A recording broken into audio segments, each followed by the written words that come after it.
What's up? This video is going to be interesting because I'm going to talk about hip hop. But when I make this video, I make this as a person who doesn't consider himself a hip hop head. I respect the genre. I love a lot of I've loved hip hop over the years, but I wouldn't consider myself a hip hop head. If I had to say what my top five genres of music is, it may be number 4 or 5, but it definitely wouldn't be top 3 for me. So I make this more as a person who is describing Neptune and Venetian arts, and I have to use examples within those descriptions. So because of that, hip hop, out of all the music genres still left, it's no question the best example of a Venetian art that could have been Neptune. It's probably the only music genre that could have achieved that. And I think that's why a lot of times there appears to be this type of uniqueness to hip hop that, in a sense, people could actually go overboard and say it's a new culture, it's a new spiritual system, it's a new, you see things about hip hop, speculations about what the origins of hip hop's energies, more than any other music genre. You wouldn't see someone in K-pop, Korean pop, or rock, say what rock could be, like what it is, or speculate on the mystical origins of it or the mystical meanings of it, more likely. Part of the reason why is because hip hop is more unique than any other music genre on the planet, because in a sense it's not just music, it's a culture. Whereas other types of music literally is a music, right? They're music genres for a certain culture. Hip hop is a culture in itself. It's a big difference. It's sort of like hip hop is a culture that has music, basically. But the uniqueness about hip hop is that it can integrate with other cultures outside of itself. So in a sense, that feature makes it unique, and that feature makes it, or that ability, or that attribute makes it in such a way that it was the only music that could have been Neptunian. Now, when I talk about Neptune and Venus, for those who may not understand, in metaphysics, Venus is considered, connected to imagination, sex, music, art, right? All art forms, are considered Venus. Music is considered a Venetian tool. So it really, when somebody says, what's Venus? It's a planet. We're just talking about what the planet, with energy, a specific energy that we use planets to associate it with, which is a difference. So Venetian arts are beyond the planet Venus, but Venus, out of all the 10 major planets in our solar system, or 10 planetary bodies in our solar system, rather, it has the closest attribute to that Venetian energy. So then they associate it with Venus. So Venus is also associated with love, and sometimes people speculate about love too. Love gets speculated much more than hip hop. And love is God, love is this, love is that. People search for this mysterious love, soulmate love, twin flame love, the perfect mate, yada yada yada. And love, or Venus, has 2 sides, so it has love and hate.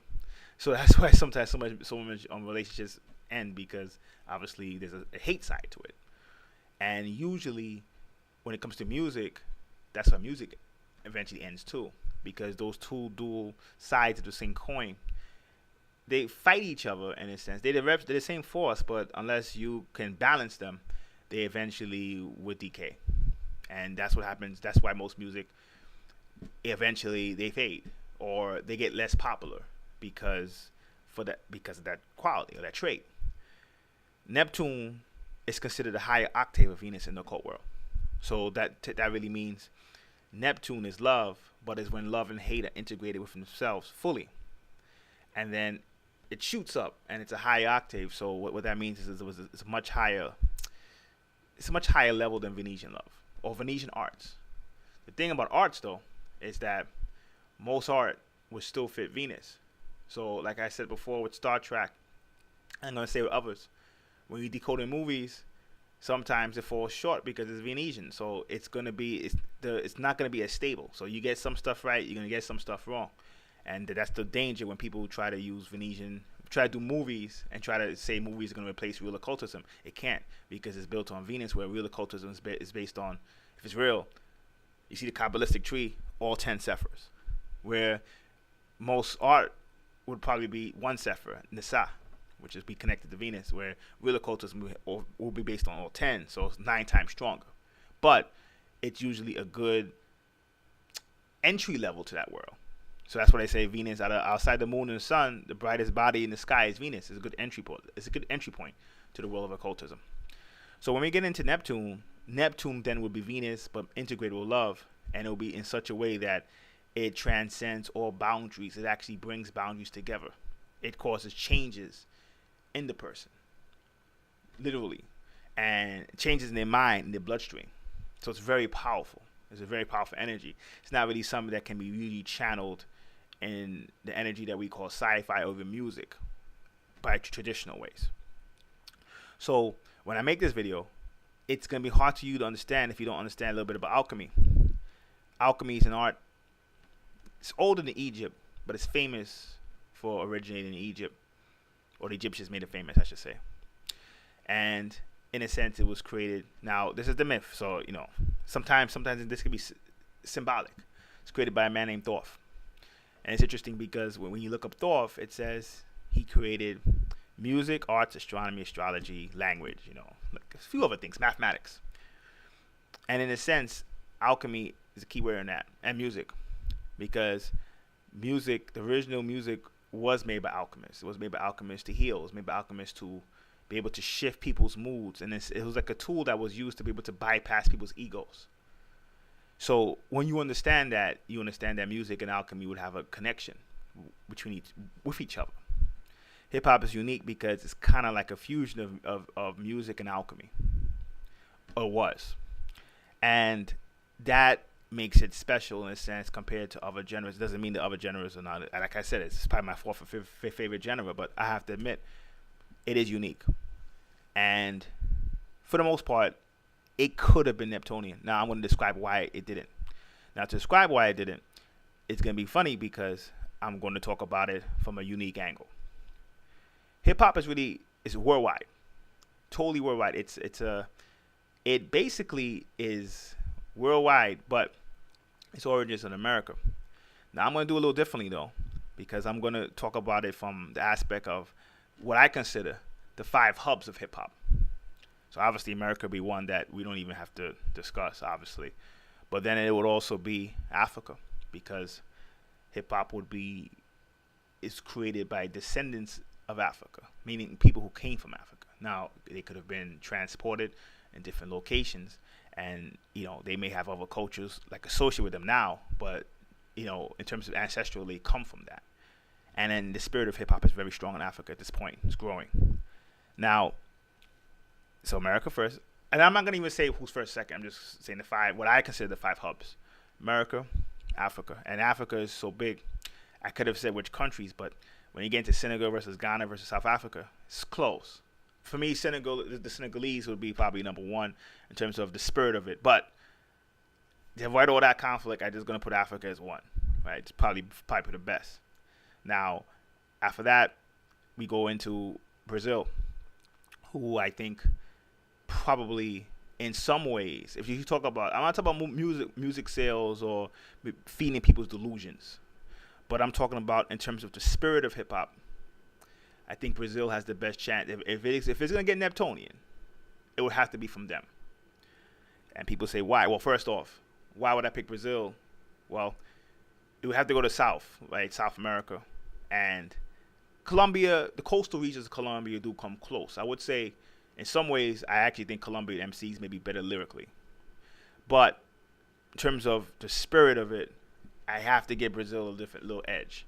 And I would have to say the reason why I think Brazil could outshine all the other 5 counterparts, potentially. It's going to take years, though, but potentially, is because it's the culture that Brazil is.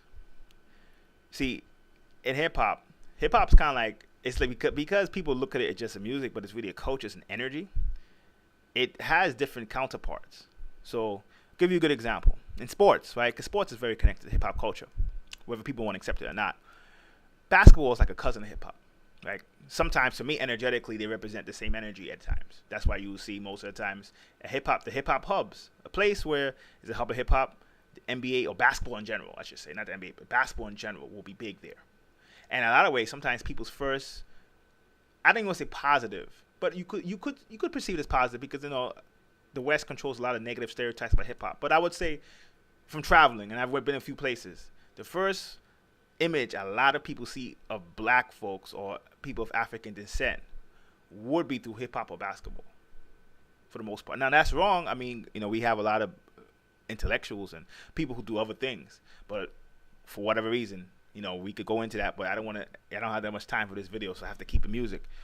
That's usually the first image you see, and in a sense, sometimes, to be honest, people may say it's bad, but the one good thing about it is that sometimes, in a sense, because they projected an image of the rappers in control of the environment, right?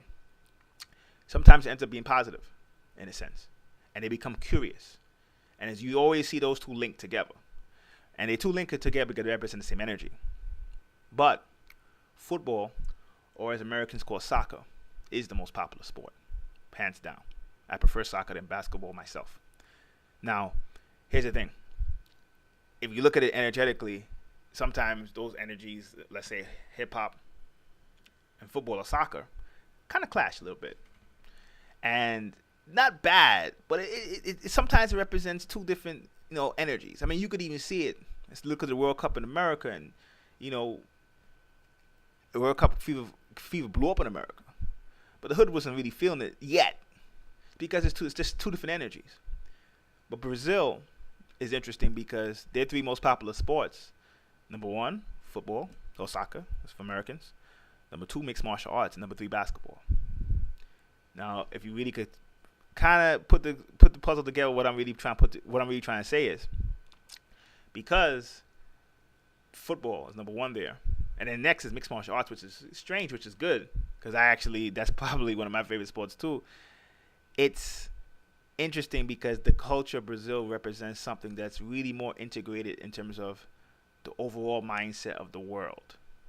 But also because hip-hop's origins come from people of African descent, whether it's African Americans or Latinos or West Indians.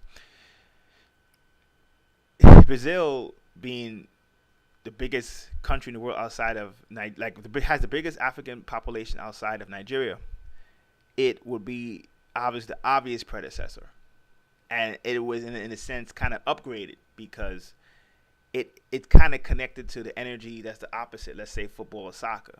And Brazilians are football mad, right? So when you merge those two energies of football and soccer together, not football and soccer, I'm sorry, football. When you merge the energies of football and soccer, right, and then hip-hop together, you get something more unique. And for me, out of the five, if someone would have to do it, would have to be the Brazilians, because even the elements of hip-hop, which I'm going to get into next, they still hold true to that.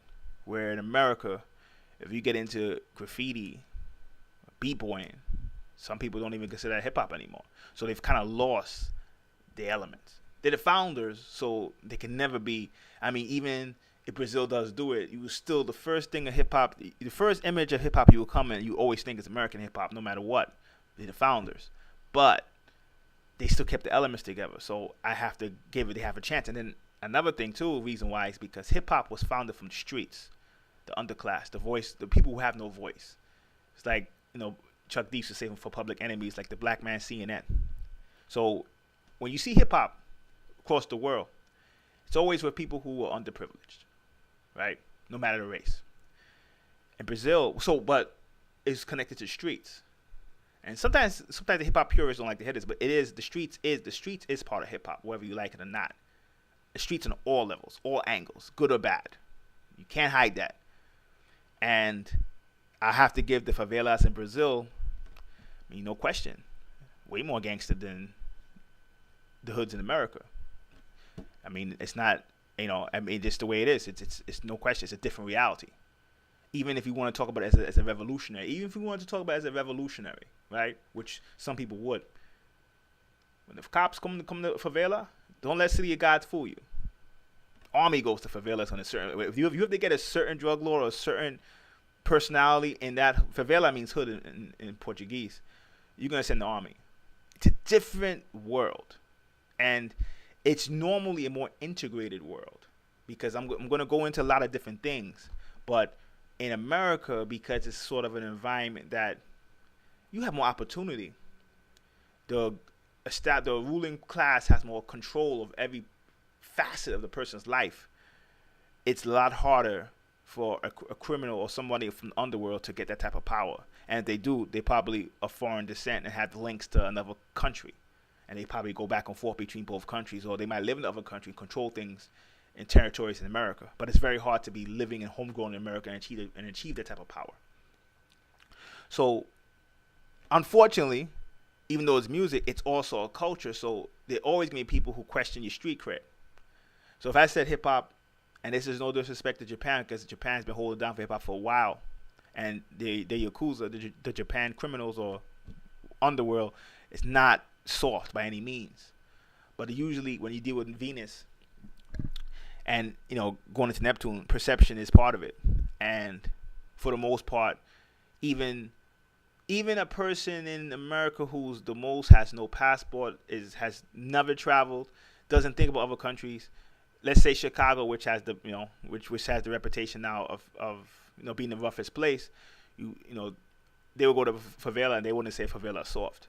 So I would have to say Brazil on every angle, from the streets to the culture it represents, like having the four elements, to it being outside Nigeria the place of the most people of African descent. Even in terms of their spirituality, when you see Candomblé, it's huge in Brazil, and it's African religion. It represents African spirituality. Capoeira, martial arts, come from Africa again.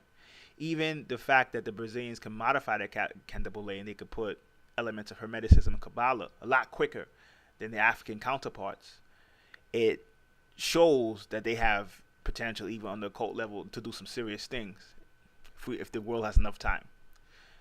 So, in a sense, Brazil will definitely be, will go along with Africa and America in my 5 hip-hop superpowers. Philippines and France would too. Now, people would say, Asia is rough, because I could easily say Japan and I could say South Korea. But the reason why I got to give it to the Philippines is because now you're getting into something else that's not spoken about. A lot of the traditional Asian populations, in Southeast Asia, there was migrations or migrations from, you could even say, out of Africa, if you want to say it like that, of indigenous peoples, right, who they were more related to the original peoples than others. So this is not even to get into anything racial, but when you're dealing with things on a lunar level, a lot of times it does go to bloodline. And the Filipinos, the Pinoys, would have that over the other Asiatic counterparts. So that's why when you look at it, hip-hop in Japan came out like 83, 84 with introductions to certain movies. Hip-hop in the Philippines came out almost exactly when hip-hop in America came out. And when I say hip-hop in America came out, I'm talking about, because hip-hop in general kind of existed before they even say it. But when you talk about when it got named, when it got packaged as hip-hop in the late 70s, it functioned in Korea. I mean, in the Philippines, it appeared in the late 70s. And in Japan, it came about like 84, 85, like about 5-6 years later from a movie.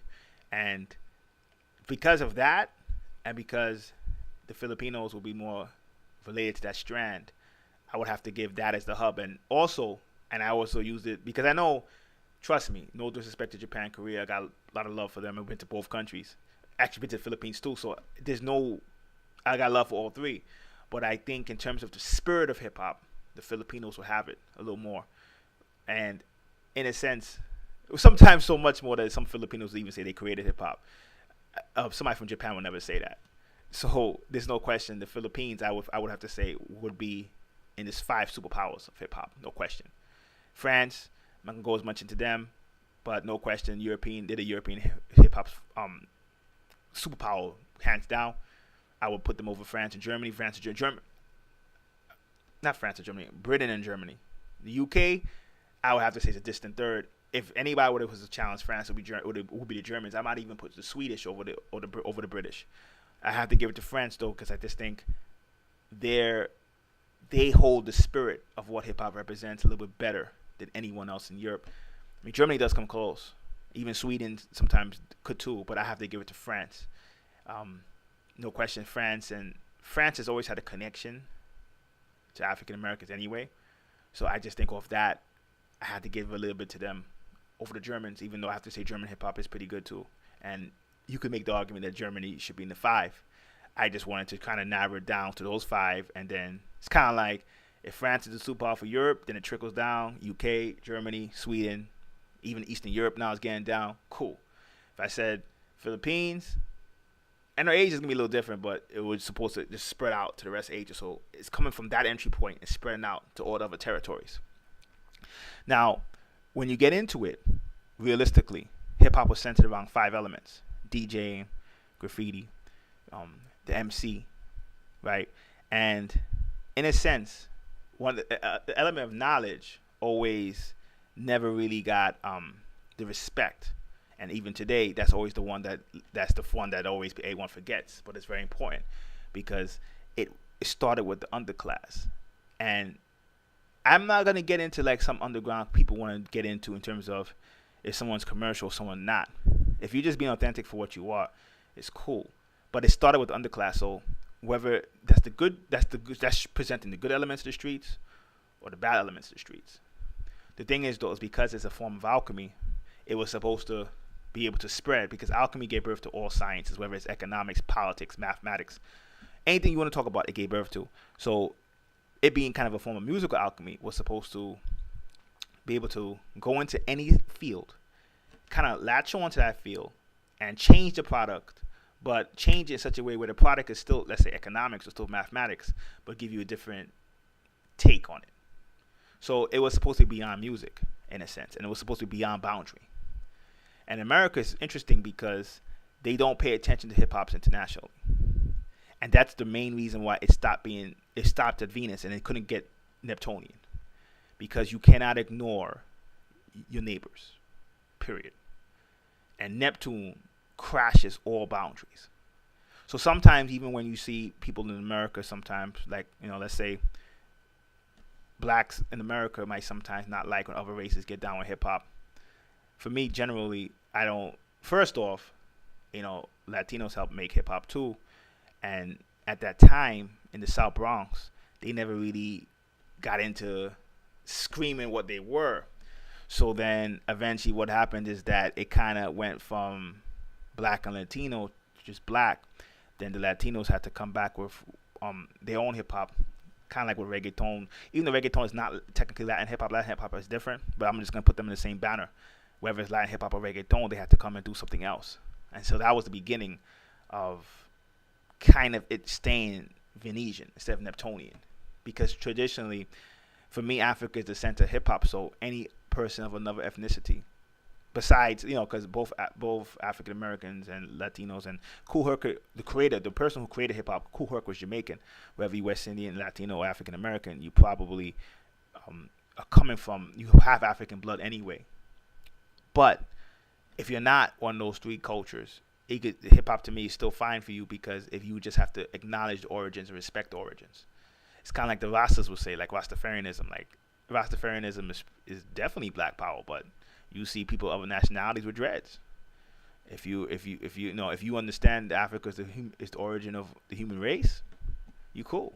That doesn't really, at that point, for me, it stops there. No questions asked. But for others, it's not. But the problem is, being hip hop, potentially being Neptunian, you have to include others, because Neptune represents the crashing of all boundaries. So if you try to keep it, in hip hop in America, and in France you get that too, where you have the North and South fighting. In America, it was the East and West, and now the South runs stuff, and some people don't like that. Or Brazil, you could have Sao Paulo, but it's kind of like the founders or the people with the most authentic hip hop, but then Bahia is the center of African culture in Brazil. So sometimes you might have a natural rivalry potentially. But hip hop was supposed to be about crashing boundaries. It has no boundaries. And when it crashes the boundaries, it takes something that already exists, right? Let's say it takes something that already exists, and then it merges and marries it and makes it into something that's still the product, but from a new face. So that's why when you see either reggaeton in Spanish Caribbean, or you see Gawati in South Africa, which I think they merge hip hop. It's kind of, it's hip hop kind of like they merge it with house and hip hop and a few other sounds.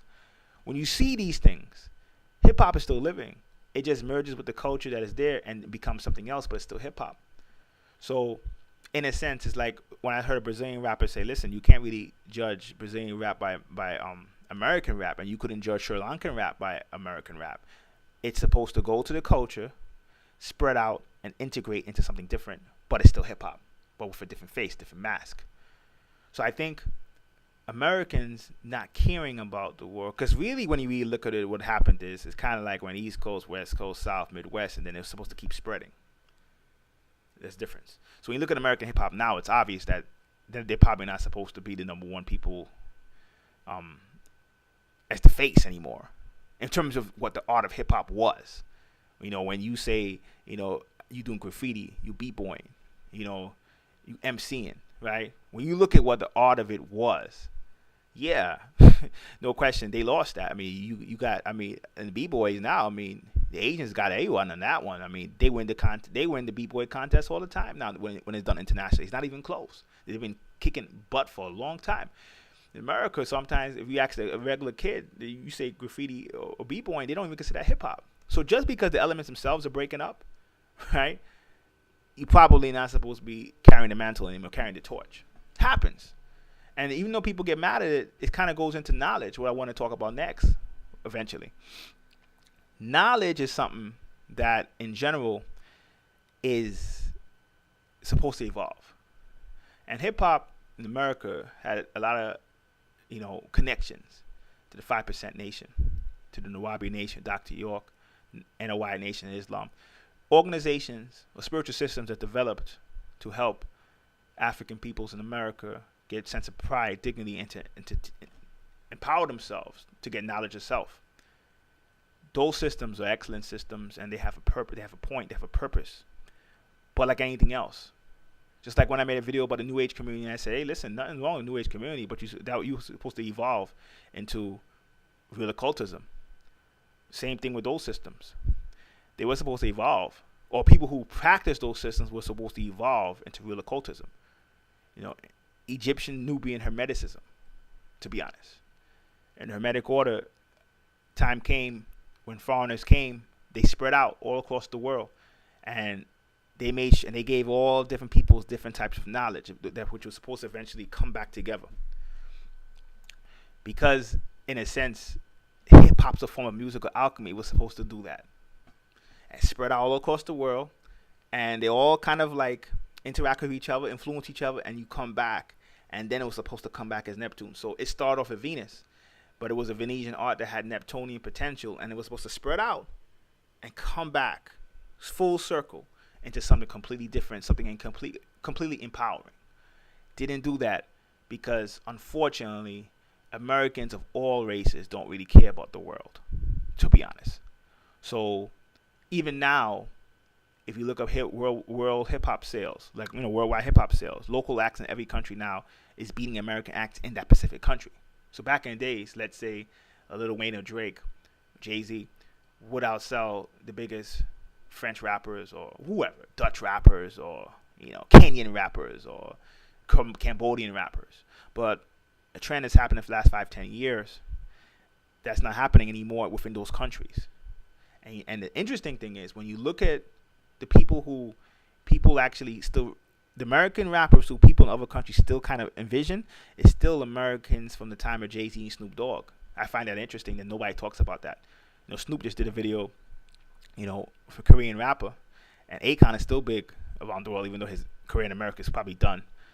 And there's a reason for that. Even Priyanka Chopra, like a Bollywood star, you know, she has to deal with Dr. Dre, and I was reading an article about her, and I'm a fan of her work. And in a sense, what would happen is she was talking about her favorite rappers, and her favorite rap songs, I should say, and it was all stuff from the 90s and 2000s. You know, Crush on You by Lil' Kim, LL, Who Do You Love? And I was like, it's a trend where I see around the world when they think of rapper, they thinking of people. It stops at that Jay-Z, Snoop Dogg time. 50 Cent might be able to come in too, but the rappers now, they don't really think about it all. There's a reason for that. Because it's and we're talking about mainstream. I'm not talking about underground. Because I know underground heads are good. We're not talking about, I'm on underground. It's funny, in Japan, people like MF Doom and certain people in the underground, they actually have bigger followings than America. So I'm gonna talk about the underground. And the problem with hip hop is that people didn't realize it has many faces. So the underground has their place, even mainstream has their place. It's part of a culture. It's like if you come to America and you say there's the ghetto, then there's the elite neighborhoods. There's Park Avenue, then there's Compton. One is not better than the other. They both represent something that exists. So sometimes the whole underground head versus mainstream head, I don't really get into that. I'm just giving an example of the fact that when people think of mainstream rap around the world, they think of old school rappers. Not, and I'm saying old school. For me, old school is like Rakim, but I know to the young now, old school is like Tupac and Biggie and Jay-Z. So, in a sense, there's a reason why for that. Because in a sense, sometimes the new generation of hip hop totally doesn't represent what hip hop's supposed to be, and that's a serious problem. And when you intertwine that with on the knowledge level, the people were supposed to they were supposed to go from 5% in the Nation of Islam and a Y to Egyptian Nubian Hermeticism, which is basically just centered around alchemy, theurgy, astrology, magic. They were supposed to evolve into that. If you say you're a god, you're supposed to acquire the arts that the gods did, those 4 sciences, and then be able to go any point in the world and show them why you're God. And you're not supposed to tell them I'm God because I came first. I mean, that's cool, but I mean, a lot of people come first and they're not gods anymore. They don't run stuff anymore. To be honest, that happens. I mean, even now, when I say hip hop went to the Philippines before Japan, when people look it up, they can say Japan is the center of hip hop for Asia. It happens. Like, if you want to say that you're something, you got to prove it by going to everyone's territories and beating them in it. That's the reality of it. So I think because on the knowledge tip, which is very important, Afrika Bambaataa worked very hard to preserve the knowledge aspect of hip hop, because when he formed Zulu Nation out of and I think they were like a b-boy crew at first, he kind of looked at the 5 elements. He kind of knew that the knowledge would be the one that fade the fastest. So he did his best to try to preserve it. But the knowledge itself is supposed to upgrade. If you're a real alchemist, there's no question. It gave birth to every single science on earth. You're supposed to be able to have power in the material and the material and the spiritual, by not just saying it, by doing it. And that's the essence of what real Neptunian energy is about. And if you are scared to cross boundaries, if you're scared to evolve, it's not going to happen. So the knowledge itself didn't evolve, and that's been the biggest problem for the most part. And I could even talk about even it from the street level. Hip hop kind of came in when the drug culture was really at a high point, because right when it came in the 80s, even the rise of the Jamaican posses in New York, the Italians were still around, the Colombians were really expanding. I think at that in the 80s, it could have still been the Medellin cartels, but Cali cartels was coming in. Not Cali, California, but Cali, Colombia was coming in. And it kind of was rising with a lot of other stuff in the streets, in a sense. And when you used to see rappers, even if a rapper, when you look at people like in the 80s, KRS-One, Big Daddy Kane, Rakim, even if a person like Coogee Rap was a street dude, but even if a person wasn't street, you could still see that they were a witness to that culture. No question. Because it was rising at the same time hip-hop was rising. So they were kind of like intertwined. When you hear it in the rhymes, even if they don't say it, you could kind of tell that the two cultures or the two worlds are parallel to each other, but they were connected. In some ways, that's been totally lost. Even when you saw the rise of people like Death Row in L.A., I mean, it was what it was. It was connected to the streets. I mean, even things like Murder Inc., people may put down Ja Rule and stuff like that, but I mean, Preem was the secret owner of Murder Inc. I mean, he was the person who they made New Jack City over. You couldn't say he was fake. Like, the streets definitely, at a certain point, started to integrate itself within the hip-hop industry itself, period. And the people, when they were saying stuff, they came from that world, or they at least witnessed it, which is, sometimes they didn't come from it, but they at least witnessed it. But after that, it started to degenerate to such a point where now, you have people who are correction officers who still present themselves like, Pablo Escobar's nephew, or Pablo Escobar. Oh, I'm sorry, I know Pablo Escobar's nephew, or Noriega owes me 1,000 favors, and Noriega was a dude in Panama who they had to send the military for, and he was a big person in the Panamanian government who had connections to Colombian cartels. I mean, that's not a joke. That's not really something to glamorize. It's just a reality. But we come from such a point that delusions are like easy, and it's easy to get delusional. But it also represents a lack of connection to the real streets. Even the fact that if I was to say, if I say Colombians and whoever, right? Even when I say Jamaican posses, I mean, anyone who has any ear to the streets would realize at this point, even the streets is honestly at the higher, because you talk about at the mid level or at the low level, but when you get past the mid level, when you get past distributors, the whole when you get past street distributors, and you start to go up, right? You start to see it's a very international component that's behind that. Internationally, if you even want to keep it black, the Nigerians are probably the most powerful black criminal organizations in the world. And the reason why is because they're integrated in the whole world market. Even as powerful as the Russians and Chinese are, the Nigerians will be the only ones that you see no matter what, any part of the world, whether it's in the Middle East, whether it's in Japan, whether it's in Brazil, whether it's in America. They're totally integrated into the underworld of the whole world. The underworld of the whole world is connected now. You never hear somebody say that in a rhyme, ever. Mexicans run things now, Colombians don't. So Mexicans don't have the same relationship with people of African descent that the Colombians did. So I understand not saying that, but even you would still hear that in the rhymes quicker than Nigerians. And part of that is because they just are not connected to that culture anymore. And it's fine, because I know when some people hear this, they're going to say I'm glamorizing violence. I'm just giving a reality. It was connected to the streets, and you don't hear certain things anymore. So if the whole world is globalized now, even the streets are to some extent at the highest levels. When you're getting past the distributors, then you realize that it's totally disconnected from what it's supposed to be, what it used to be. And in a sense, that could be good. Maybe you don't want to be street anymore, but then it should totally just, you shouldn't really talk about certain things if that's not what you're about. But there's like an element of things that are not authentic that has infected American hip hop. And in a sense, in general, because they're the founders of it, it would still hold back the energy no matter where it is located in the globe. Like I could say Brazil probably would take the mantle, but do I really believe that it could ever be like American hip hop in terms of it spreading to other cultures and being the number one? Like if you're in Sri Lanka or Bosnia, you listen to Brazilian hip hop, I'm not sure. I know that person will listen to the American hip hop. Besides their own hip hop, of course. You listen to Sri Lankan hip hop and Bosnian hip hop. I'm saying besides that, and you go to another type of hip hop, the second will probably be American. I don't know if Brazil could ever reach that pinnacle. Maybe. I hope they can, but I'm not sure. And because America didn't, and they're the founders, it going from Venus to Neptune will still ride and die in America. And they don't really look like they're built or anywhere capacity to do that. And because of that, in general, the energy what hip hop represents will probably stop at the Venetian level, even though it was supposed to be bigger. It was supposed to be fully globalized. It was supposed to be fully interconnected to the global system and interact with each other. And so much so that, in general, it would change the art in general and change the people and all the different continents and countries that it exists in.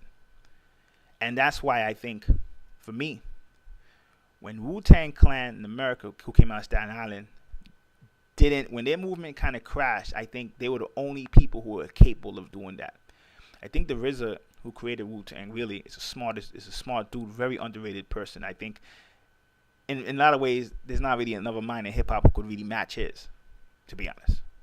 I think he was the one. He did a global album with a lot of different rappers around the world. He was kind of talking about what I'm saying, or you could kind of see his vision was what I was saying basically.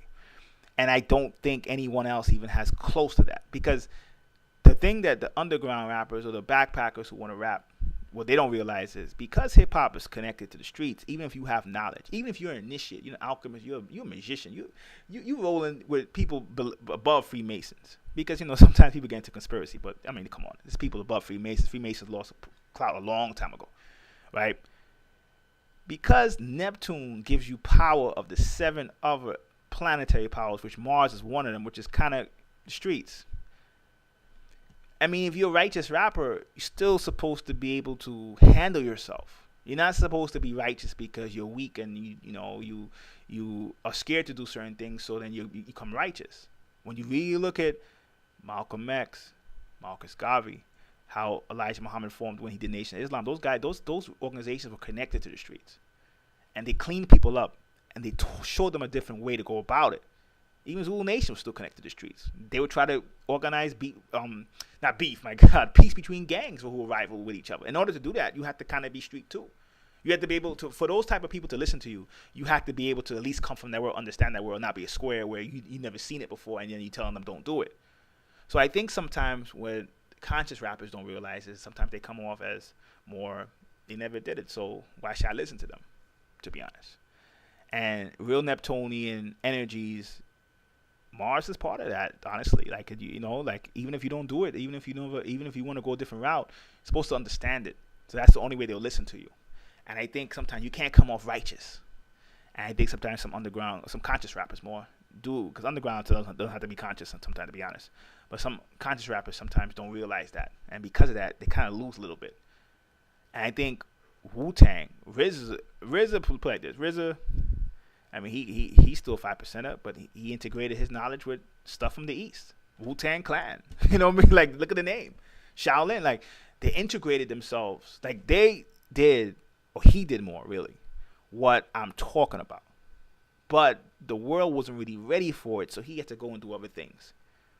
And I think, like, no disrespect to people like Jay-Z, who and I'm not a hater, so I don't hate on people's success. I think if you want to talk about what you could do individually, and for yourself, he probably was one of the people who did the best for himself, but it comes off selfish.